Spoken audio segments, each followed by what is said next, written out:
మీలో గోంగూర పప్పు అంటే ఎంతమందికి ఇష్టమో కామెంట్ చేయండి. అసలు ఉంటారా గోంగూర పప్పు ఇష్టం లేని వాళ్ళు? నాకైతే చాలా ఇష్టం.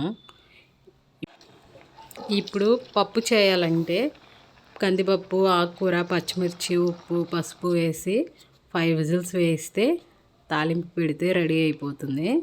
ఇంతకు ముందైతే అమ్మమ్మల కాలంలో ఇలా చేసేవాళ్ళు కదా. ఇలా ఒకసారి ట్రై చేయండి.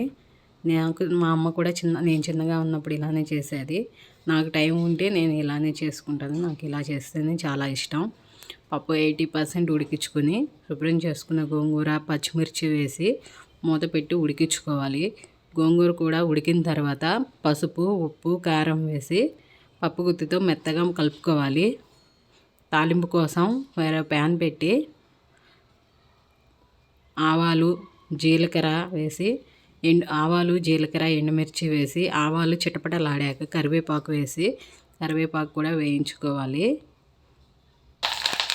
సన్నగా కట్ చేసి పెట్టుకున్న ఆనియన్స్ వేసుకొని ఆనియన్స్ బాగా ఫ్రై అయ్యేలాగా వేయించుకోవాలి. బాగా ఫ్రై చేసుకోవాలి ఆనియన్స్ ఎంత ఫ్రై అయితే అంత టేస్టీగా ఉంటుంది. ఆనియన్స్ ఫ్రై అయిన తర్వాత మనం ముందుగా ఉడికించుకున్న పప్పు తాలింపులో వేసి ఫ్రై చేసుకోవడమే. రెడీ అయిపోతుంది మన పప్పు. ఇంతకీ అడగడం మర్చిపోయిన ముగ్గు ఎలా ఉందో కామెంట్ చేయండి.